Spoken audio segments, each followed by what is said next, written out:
I'm May Paner, also known as Wanna Change. And today, you are in my home and I will show you my shelf. Wow, alam mo yung reading, parang yan yung shotang hindi ko pa masyadong kilala pero mahal ko na. I wish I had given him more time. I wish I could get to know him more. Pero minsan, hindi ko magawa dahil busy ako. Pero sa totoo lang, alam na alam kong mahal na mahal ko siya. True love siya. Sooner or later, magtatabi kami, kakausapin niya ako at sasagot ako. When do you read? Alam mo, nagbabasa ako when I want to be with myself. Yung wala ng ibang kaguluhan. Tapos parang gusto ko na dive in dun sa experience. Dun ako gusto kong makapiling ang isang libro. What motivates you to read? Actually, minsan author. Diba? Parang sinulat ng isang kilalang tao na alam mong meron siyang magandang storya. Pag nabasa mo siya, lalo mo siya makikilala at saka marami kang matututunan sa kanya. Kung minsan naman yung naiintriga ka lang. Ano kaya ang pagtingin ng taong ito tungkol sa issue na ito? And sometimes naman, gusto mo na lang makawala sa kaguluhan ng mundo. How did you discover your love for reading? Siyempre, nung nag-umpisa kang mag-aral, so yung relasyon ko, mas nung nag-umpisa siya sa kailangan akong magbasa. And we all need knowledge. And therefore, kakampi natin ng libro sa usapin ng knowledge. Dahil dyan natin, napapalawak ang ating kaalaman, ang ating mundo. Pero hanggang tumatanda ka, nakikita mo ang talagang interest mo sa libro ay galing na rin sa sarili mong kakulangan. Yung para sa sarili mong kahinaan. Na minsan naghahanap ka ng talino, naghahanap ka ng lakas, naghahanap ka ng pag-unawa. Na alam mo na pag nakipagrelasyon ka sa libro, makikita mo siya. Really, I wish I could read more than I do now. Pero I'm kind to myself. Hindi ko na ba sila sabi, my God, they're such avid readers. Yung pagbabasa, parang jowang nagkikilanlan kami. I'd like reading to be done in my own time. I'm kind to myself that way. What is the importance of reading?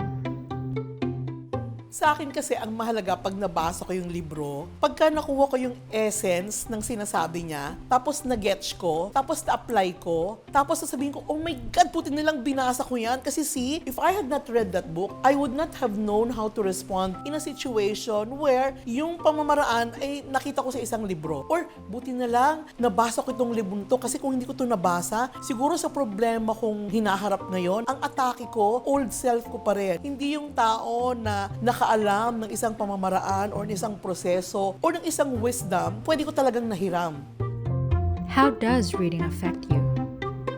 Pag ang isang author, meron siyang sinabi, pagkatapos pareho kami ng pag-iisip, kasi di ba may mga bagay na hindi mo ma-articulate, pero pag nabasa mo, yan yun eh. Para ba kayong twin soul na nagtagpo dun sa mga sinasabi niya. And that validation, I really found through reading. Ang feeling ko, reading has really enriched me. What genres of books do you enjoy reading? Well, marami dyan cookbook. Kasi mahilig akong kumain, mahilig akong magluto, mahilig akong mag-entertain, di ba? So, I love reading books about recipes, mga ganyan. Feeding is my love expression. Pagka mahal kita, makakakain ka ng luto ko, makakapunta ka sa bahay ko. And in that, I really take inspiration from the many cookbooks that I have read from different regions of the Philippines, from different countries all over the world. So, ganun ako. What books would you have wanted to write? Sige Ramos, ang husay-husay niya magsulat, di ba? Na natitrace siya ang history, ang culture, di ba? Ang mga revolusyon na nangyari. Gusto ko makapagsulat ng isang libro tungkol din sa pagkain. Sino yung napakain ko, anong storya kasama nung napakain ko, yung nagluto ng pagkain, yung mismong pagkain, at yung nagbigay ng pangluto ng pagkain. It would be nice to have a book like that. And actually, what I'm talking about is the journey of Kawa Pilipinas, which is a community kitchen that I have actually founded in the year 2020 during the start of the pandemic. Which book characters would you like to have dinner with? Actually, yung mga nagluto ng mga pagkain sa mga libro, parang gusto ko silang makausap.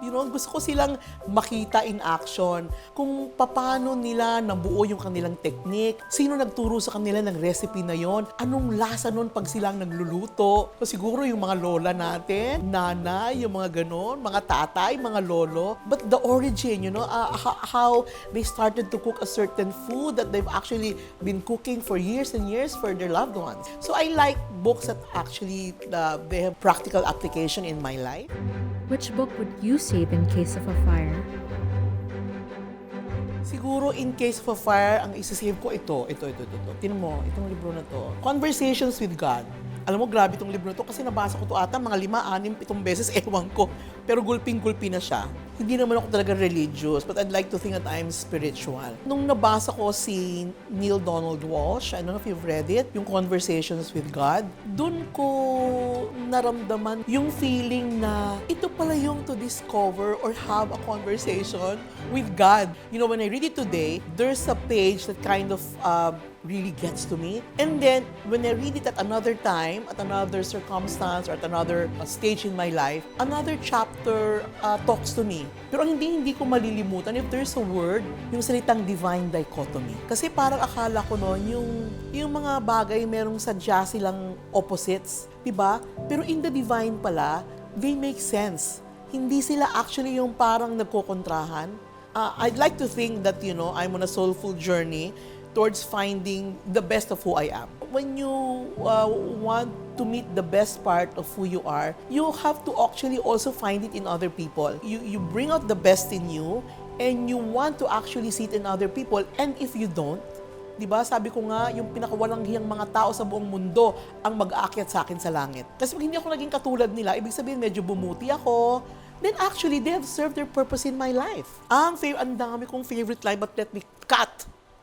Well, the truth is, I think I've always understood this stuff. Yes, except when I haven't. That's right, unless it's not. Exactly. Who's on first? No. What's on first? Who's on second? Ta-da! So you're Abbott and I'm Costello, and it's all just a cosmic vaudeville show. Beautiful. You should read this book. It is really beautiful. What was your most recent book purchase? The Art and Science of the Pitch. Diba? Parang gusto ko to, si John Aguilar. Parang hindi ako marunong mag-pitch. Sometimes, feeling ko marunong ako, pero parang feeling ko marami pa ako matututunan dito. What are your top 5 books for people who want to read like you? So yun, number 1 is Neil Donald Walsh, diba? Yung Conversations with God. Another one is Reimagining Change. Kasi there really is the power of the narrative. And the power of the narrative, pag nakabase siya sa kultura, pagkatapos truth siya, tapos through the narratives, you can really imagine the kind of world you want to create. Talagang ako ay fan ng coconut oil. Hindi ba nga alam niyo naman na ang coconut tree, walang tapon yan. Lahat nagagamit. And I think ang coconut oil, and if you get to read this book, you will see that coconut oil is actually a miracle. It's a miracle. Marami siyang magagawa na makakabuti sa atin. Gusto tong libro ni Ige, The Republic of Taste, The Untold Stories of the Cavite Cuisine. Ang dami-dami mong matututunan at saka may mga recipes and so well written. So I hope you get to read this. Si Deepak Chopra, in fact, nagme-meditate ako ngayon. I try to meditate every day. And the meditation that I'm doing now is actually also based on Deepak Chopra. Yung meditation niya on abundance. Yung isang part ng meditation na yon nasa libro na to. Itong 7 Spiritual Laws of Success. Diba? Every day, you can look for the excitement of what may occur in the field of all possibilities. Kailangan dapat ganoon tayo sa life. Yung lagi tayong excited kasi maraming posibilidad. Sky's the limit and we can get it with ease. So long as we really have to do our share of improving ourselves. Diba? How have books positively influenced your life? Kasi I think, si Wanna Change naman, nasa, I hope, tamang hulog ng pag-iisip. Diba? Siya yung para sa taong bayan. And I think ang naging masusing guideline ko dyan ay ang aking spirituality na rin. Kung hindi matatag yun, siguro hindi ako magiging kung sino ako ngayon as an artist and as an activist. And I think I really owe it a lot to a lot of the books that I have read who have actually guided me. Para ko silang true north, no? Sa kung ano ang tama, kung anong nakakabuti sa marami, at saka kung ano yung nanggagaling sa puso mong mapagmahal, parang ganyan. Diba? I mean, your ideas, your words, your actions have to be grounded so that they work in the real world. Somehow, you know, when you read and you're in the head, it has to somehow, you know, simmer down, and you have to feel it in your heart, you have to feel it in your gut, and you have to make it work in the world. Tell me more about the power of books. Hindi kasi pag nagbabasa ka na ng libro, yung focus mo doon na sa sinasabi niya. Ang laking tulong niya doon sa pag hindi maganda yung pakiramdam mo, yun nga, pag naiinis ka, kasi nagkakaroon ka ng kausap. Tapos yung kausap mo, matino, hindi ka kukontrahin, di ba? Hindi siya manlalaban, quiet lang siya, di ba? And if you allow the book to speak to you, you can really get out of whatever rut you're feeling or ines. Yun ang beauty ng, you know, you run into reading when you want to be with yourself or when you have a challenge. Can you share any tips on how to build your own bookshelf?